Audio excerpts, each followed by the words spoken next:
आज का हम लोग का पहला प्रश्न है, एक दुकानदार ग्राहकों को वस्तुओं के अंकित मूल्य पर 8% की छूट देता है, फिर भी उसे 19.6% का लाभ प्राप्त होता है। 5200 रुपये अंकित मूल्य वाली वस्तु का वास्तविक मूल्य यानी क्रय मूल्य कितना होगा, हम लोग को ज्ञात करना है। निकालना क्या है, क्रय मूल्य, यानी क्रय मूल्य दिखना चाहिए सीपी। अंकित मूल्य पर छूट दे रहा है यानी एमपी होना चाहिए। छूट देकर के क्या करेगा, बेचेगा, यानी सेलिंग प्राइस भी होना चाहिए। अब क्या करेंगे हम लोग, इसका अनुपातिक मान ज्ञात करेंगे जैसे जैसे कहा जा रहा है। कहा जा रहा है कि 8% का छूट दिया जा रहा है अंकित मूल्य पर, तो 8% का मतलब 2 चौक 8, 25 चौक 100। 8 क्या है, छूट है, और छूट हमेशा किस पर दिया जाता है, अंकित मूल्य पर। यानी जिस वस्तु का अंकित मूल्य 25, उसको 2 छूट देकर के बेचेगा तो कितना में बेच देगा, 23 में। लेकिन कहा जा रहा है कि ऐसा करने पर 19.6% का लाभ भी हो रहा है। तो सबसे पहले इसका मान निकालेंगे। 19.6%, 19.6% का मतलब क्या हुआ, 19.6 डिवाइडेड बाई 100 परसेंटेज के लिए। अब इस दशमलव को खत्म करेंगे, एक जीरो और बैठ जाएगा। अब इसको हम लोग सरल करेंगे। 4 चौक 16, 4 9 36, 25 चौक 100, 250। ये क्या है, हम लोग का लाभ है। लाभ का मतलब क्या हुआ, लाभ हमेशा हम लोग को क्रय मूल्य पर होता है, यानी कि जिस वस्तु का क्रय मूल्य 250 है उसको 49 रुपया लाभ लेकर के बेचना है। तो क्रय मूल्य कितना आया, 250, 49 का लाभ चाहिए, यानी कितना बेच देगा, 299 में। अब सीपी एमपी एसपी का अनुपातिक मान ज्ञात करेंगे। यहाँ सीपी हम लोग, एसपी हम लोग का 23 है और यहाँ एसपी हम लोग का 299। जब दोनों एक ही वस्तु का एसपी है तो दोनों एसपी तो सेम होना चाहिए। तो सेम के लिए क्या करेंगे, हम लोग देखेंगे कि 23 से ये 299 कट रहा है कि नहीं। यदि कट जाता है तो जितने बार में कटेगा उतना से हम लोग 23 में गुना कर लेंगे। तो देख ले रहे हैं, 23 से 29 एक बार में, बचा 6, 23 या 69 3 बार में, यानी 13 बार में चला जाएगा। तो 23 में 13 से गुना करेंगे, 299 आ जाएगा। 13 से यहाँ गुना किए हैं तो 13 से यहाँ भी गुना करना पड़ेगा। तो कितना हो जाएगा, ये हो जाएगा हम लोग का 250। इसको गुना करेंगे तो 25 या 75, 25 से कम 25, 7 5 12, 32, 299। एक ही बार इसको उतारना है, दो बार नहीं।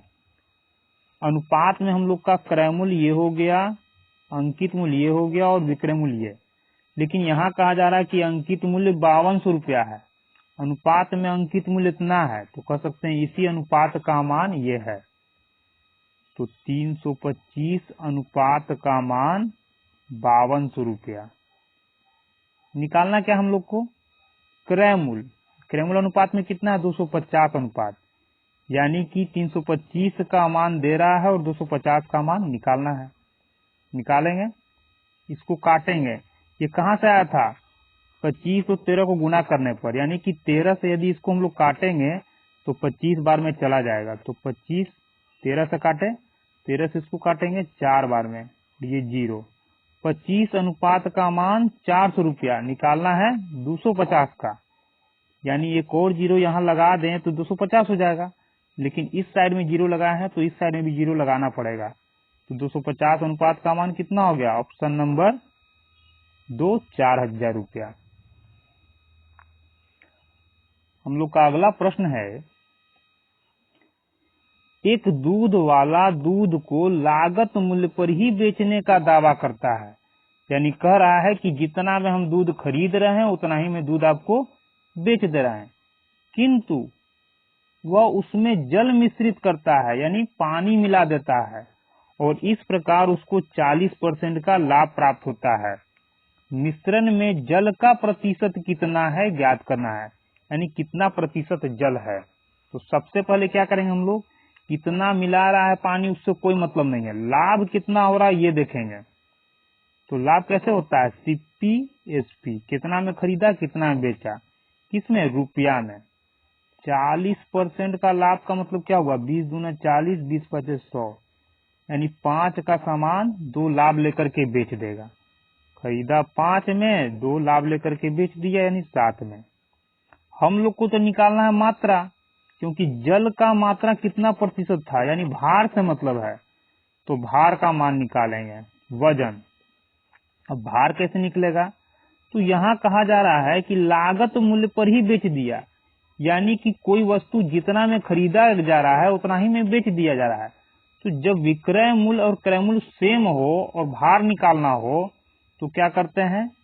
एसपी को इस साइड में और सीपी को इस साइड में लाते हैं। तो यहाँ 7 आएगा हम लोग का और यहाँ 5, तब ये क्या हो जाएगा? भार। इसका मतलब क्या हुआ? 7 किलोग्राम दूध वो खरीद रहा है और जितना में 7 किलोग्राम दूध खरीदा उतना ही में 5 किलोग्राम वो दूध बेच दिया।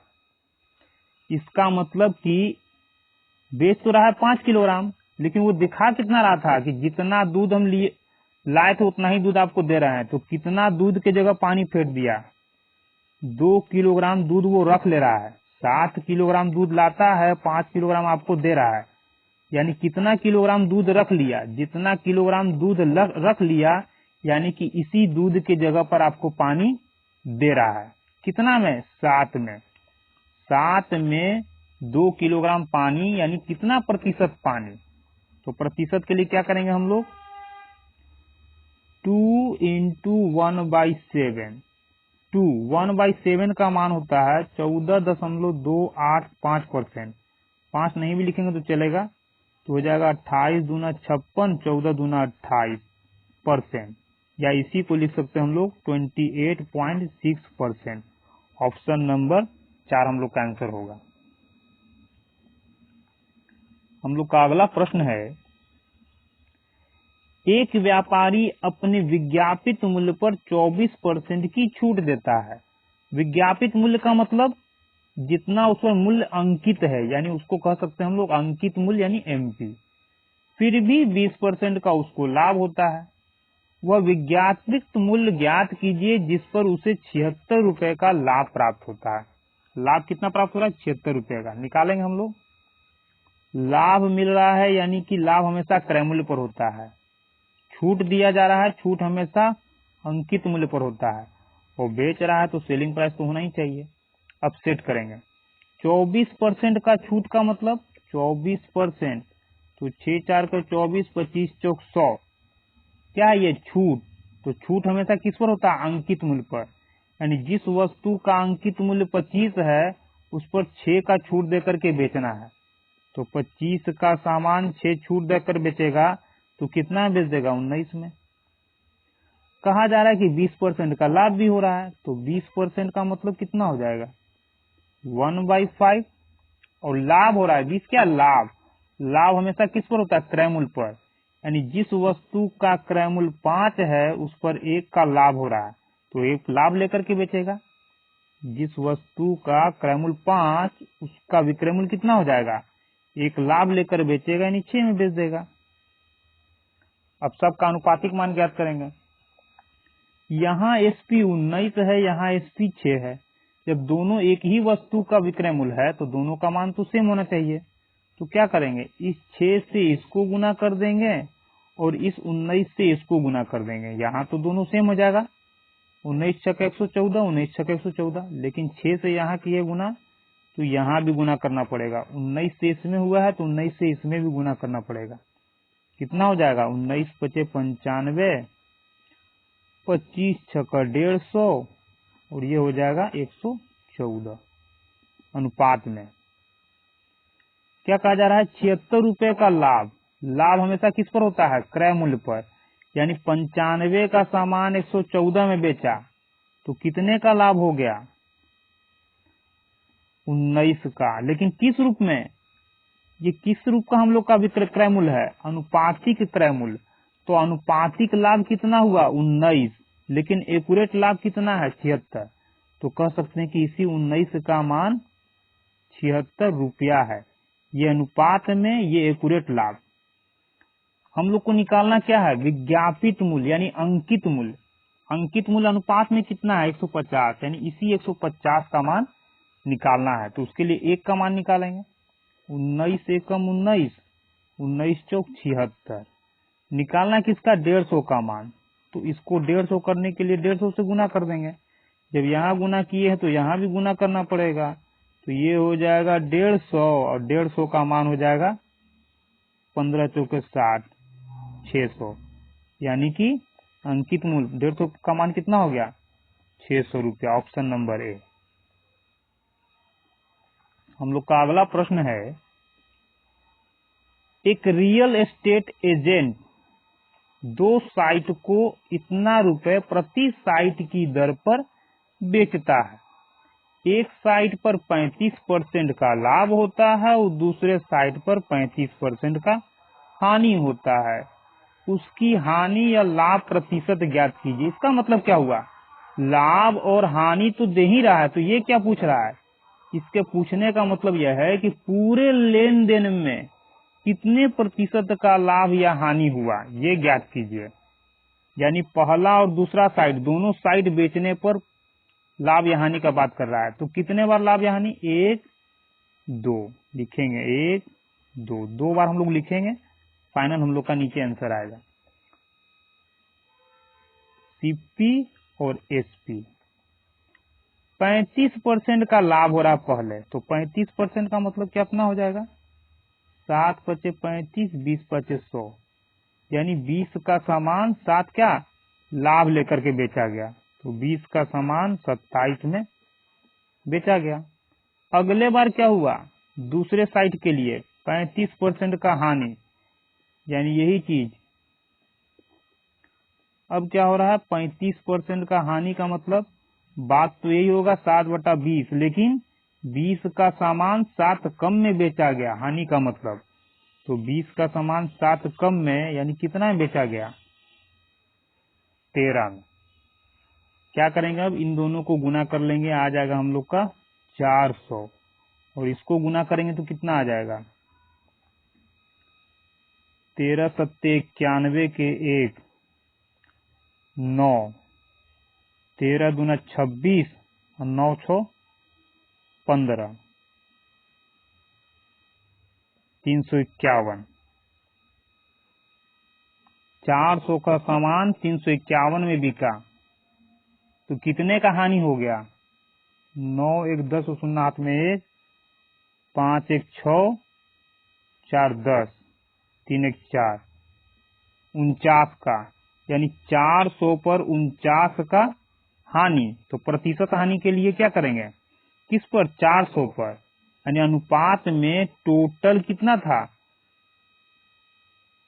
दोनों साइड का क्रय मूल्य इतना हो जाएगा, खरीदा इतना में, बेच रहा है दोनों को इतना में, टोटल पर इतने का लॉस 400 पर। क्योंकि प्रतिशत में हम लोग को लाभ या हानि निकालना है, तो इस 48,000 का हम लोग को कोई मतलब नहीं है, टोटल दाम इसी को लेकर के हम लोग चलेंगे, आ जाएगा। तो बटा में 400, प्रतिशत बदलने के लिए इंटू 100। 400 में इतने का नुकसान, तो 100 में कितने का नुकसान, यही निकालना है। 00 से 00 गया, 4 एकम 4, 4 से भाग देंगे तो 4 दूना 8, 4 दूना 8, 4 पच्चीस 20% का क्या लॉस, पूरे लेन देन में 12.25% का हानि हुआ। हम लोग का अगला प्रश्न है, जब एक पोर्टेबल हार्ड डिस्क की कीमत 24% कम हो जाती है, तो इसकी बिक्री 35% बढ़ जाती है। कुल समाप्ति में नेट प्रतिशत परिवर्तन ज्ञात कीजिए। यानी दोबारा ऐसा होने पर कितना हानि या लाभ हुआ ज्ञात करना हम लोग को। तो कैसे निकालेंगे, पहला रेट दूसरा रेट, ये बात हो गया रेट का। लेकिन रेट जब दे रहा है तो बिक्री का संख्या का भी बात हो रहा है, यानी बात हो गया यहाँ संख्या का। अब रेट लेकर के चलेंगे, 24% कीमत कम हो रहा है। 24% कीमत कम का मतलब 6 4 को 24, 25 चौक 100, यानी कि जिस वस्तु का कीमत पहले 25 था, अब 6 कम हो जाएगा तो कितना हो जाएगा, 9। ऐसा होने के बाद क्या हुआ, कीमत जब कम हुआ तो बिक्री 35% बढ़ गया, और 35% का मतलब 7 पचे 35, 20 पचे 100, बढ़ जा रहा है, बढ़ जा रहा है, यानी पहले बिक्री यदि 20 था तो अब बिक्री कितना 7 बढ़ जाएगा, यानी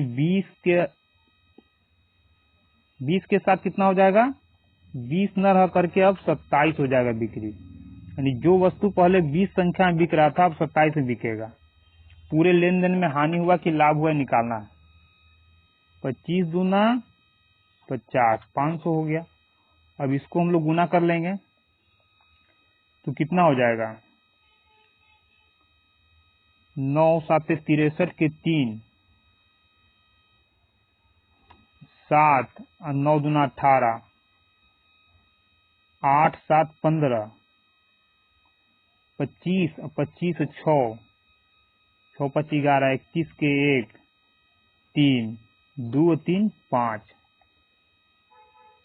यानी पहले आ रहा था कितना 500 रुपया, अब आ रहा है 513 रुपया। पहले उसका इनकम कितना हो रहा था बेचने पर 500, अब कितना हो रहा है 513, तो कितना बढ़ गया, 13 का वृद्धि हो गया। कितना में, 500 में। 500 में 13 का वृद्धि, तो प्रतिशत ज्ञात कीजिए, यानी 100 में कितना, 100 से गुना कर देंगे। 00 से 00 गया, 5 से काटेंगे, 5 दूना 10, 5 6 30, क्या वृद्धि यानी प्रॉफिट। तो कितना परिवर्तन आ जाएगा, 2.6% का वृद्धि।